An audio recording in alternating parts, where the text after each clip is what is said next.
What side? You have to remember, I came from Seminole. Seminole is good in basketball.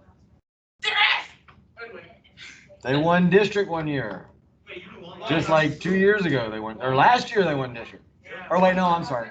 Maybe they lost. Maybe they actually lost to St. Pete in district. They did. They were in the finals because I went and watched it. I can't remember who won. What's Actually. the girl? I watched it with Coach Chestnut. Oh, you talking about because the girls that won the girls that won the district.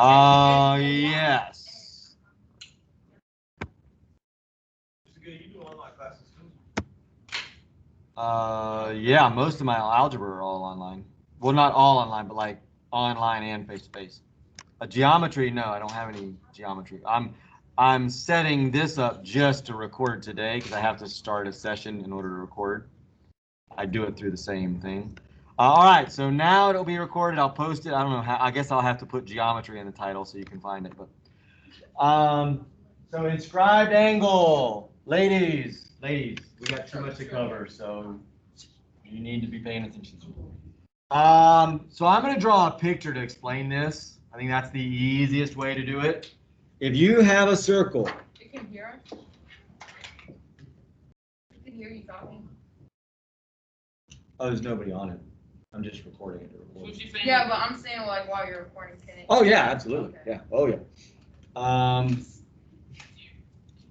If you have an angle, so first I'll do an inscribed angle. So any angle where the vertex is the corner of the angle. Any angle where the vertex is on the edge of the circle is an inscribed angle. So that's an inscribed angle. If I drew another one in, I'll use blue. Technically, boy, how can I do this? I'm trying to get it where it's not super confusing. I guess it's going to have to be confusing. So that is an inscribed angle because the corner of that angle is on the edge of the circle. Corner of that angle, the red angle, is on the edge of the circle. That's all inscribed means. You can actually have an inscribed figure where all the corners of the figure, like a triangle or a rectangle or just any four-sided, 5, 6, 7-sided figure that has edges on the circle. That's an inscribed figure. These are inscribed angles. There is a special relationship between that angle and the arc that it creates.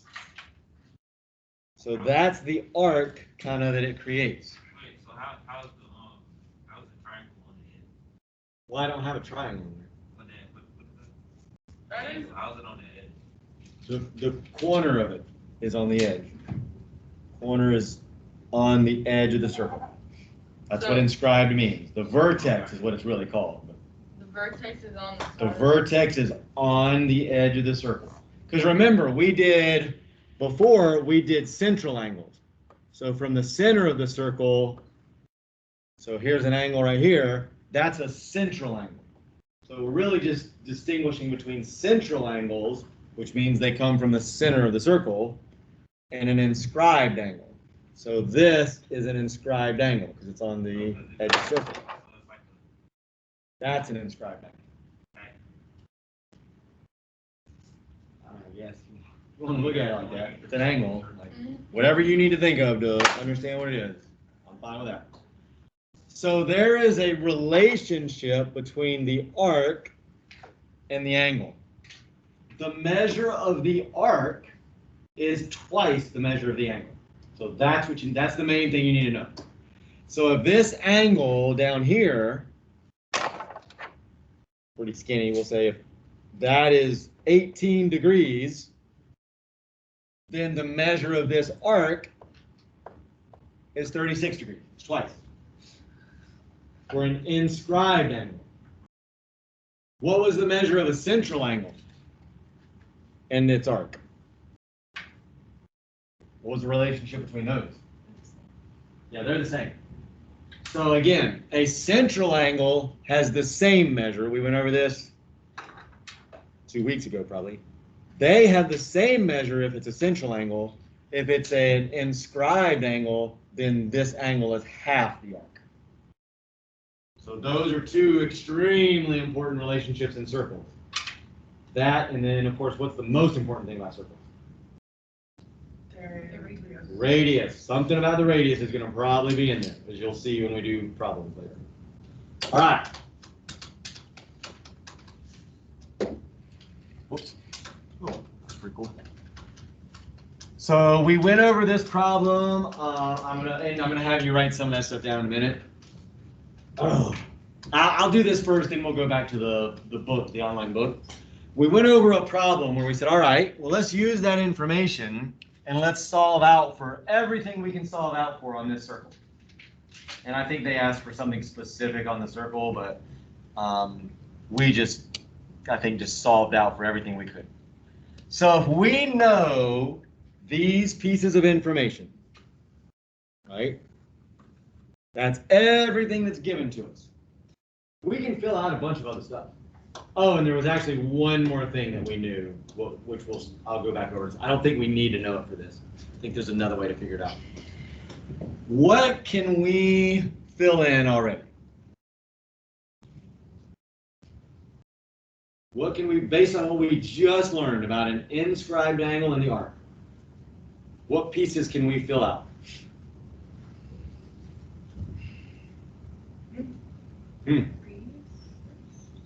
We don't know a radius because there isn't, actually they don't have a radius. This is one of the few times when they don't have a radius drawn in.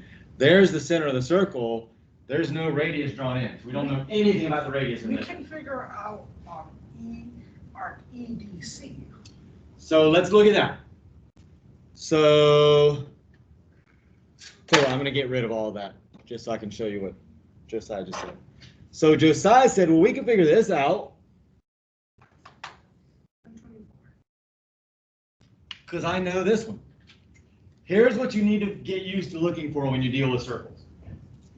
You need to say, okay, I know that there's going to be some relationships between the angles that are inscribed angles and arcs. But you need to get used to seeing that angle and that arc. So if this is the angle, right? Oh boy, that didn't work. It just shows the whole figure. Let's do that again. So if this is the angle, right? That's the angle we know. The arc is formed by the two endpoints of that angle, the two endpoints that are out here. So the arc is that section in between them. You got to start, and this is, you know, if you're not a visual person, you're going to have to work harder at this. So the relationship is formed between this angle and this arc out here. That's the ones that have that half relationship or twice relationship, depending on which one you're starting with. Yeah, actually, let me zoom in. That's good point.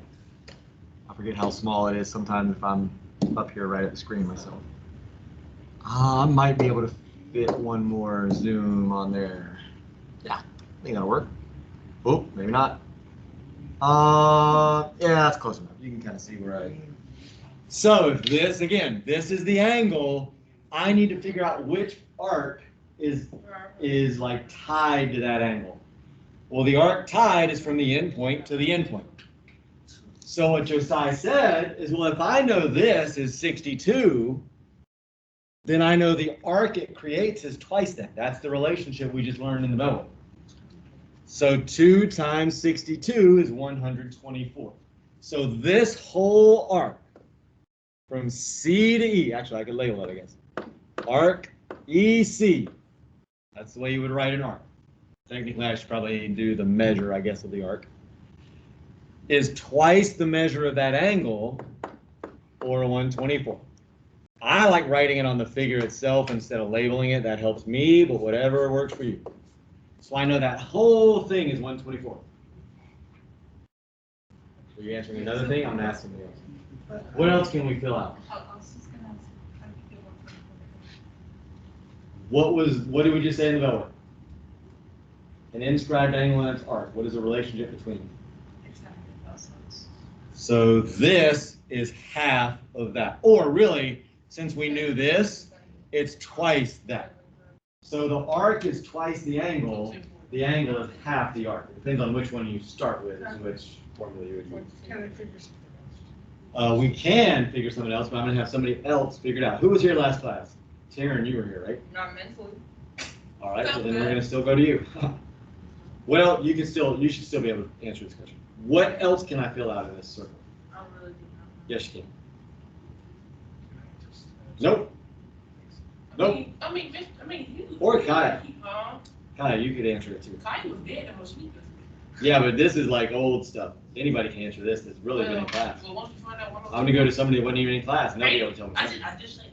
I'm sorry, go. I said, once you go to 1 or 2, find out what is DE or no. Well, okay, let's talk about that. So we know this, right? I'm glad you said that. We know this, right? So we might say, well, if we know that arc is 102, the inscribed angle associated with that arc would be half that, right? Problem is, there's not one. There is no arc. So this is the arc. There's no angle created. Like we would have to draw a line in to create that angle. And if we drew a line from C to E, then yeah, that angle would be half of that. But that's not what they want. They don't even have that drawn in. So that doesn't really do us any good. We can't figure anything out as far as the relationship between an inscribed angle and that arc goes. But Can I just answer? we can use that. My thing is, why don't they put something right there? Oh, hey, they're going to put a lot of stuff in there that you either don't need or they're going to leave a lot of stuff blank that you do need. You got to figure it out. That's why I say just one step at a time. Fill stuff in. What else can we fill in? All of you could fill in 2 more pieces. It's not, no. He's so dying to tell me. Gabriel wasn't even here. Give me something else that we can figure out, Gabriel. Not even from last. This, what I'm telling you, you can figure out right now, isn't even from last class. What about A squared plus B squared? That's always the damn answer. That's triangles, right? Triangles. Circles is radius. Radius, and what else do we know about a circle? The basic thing. The pi, no. It equals Well, 1. pi Zero, if we're talking three, about three, but- 60. BC. How can we do that though, Emma? How in the world can we figure out arc BC? We know how many degrees in a circle, right? There's 360 degrees in a circle. We know all of them. We know from here. So we know from here to here. And we know from here to here. The only thing we don't know is that. So we just need to take all of these, add them together, and subtract it from 360. So you tell me take 62, 102, and 54. Well, no, 62 isn't, that's an angle inside. I mean the outside. Okay, This so is take- 102. okay, 102. This is 124. So from here all the way around to here, So 102 minus 124. So you do 62 times 134. so now that is from C all the way to B. This Okay. little bit more than half of the circle. So this part, we just subtract this from 360 and it'll give us the red, right? So where did the subtraction come in? Well, because we know the whole circle has 360, right? But I want to find out what's missing, just this section. So I need to subtract that, 134. So this arc right here is 134. Alright. So I got a question. Yes. I just figure out those 2 arcs. Which two? Tell me letters. Bottom. Tell me letters. 62 times 2, right? You're talking about from C to E, like CD. I just figured that out. That's what we learned in last class. I mean, I just went over it in the bell work, but if you have an inscribed angle, so an angle where the edge is on the circle, the corner is on the circle, vertex, the arc that it creates, so this angle creates arc CDE. Do you see that? Like this angle right here in blue Like you said. creates that arc in blue. If you have that situation, the angle times 2 is how big the arc is. That's just the relationship between an inscribed arc and an inscribed angle and then the arc it creates. And how did you find the other? Oh, that's alright. So there's one more piece, and this was actually the piece I think that they asked for in the problem that I pulled this from. There's one more piece you can still, well, probably more than one, but What else can we fill in? No. Is it DC? Yes, it is, exactly. And again, this doesn't have anything to do with last class. What is DC? I don't even know. So now that we know, what is DC? No. Is it two? Pablo, what is DC? Wait, don't you do 124? Yeah, it's just the same concept that we just had with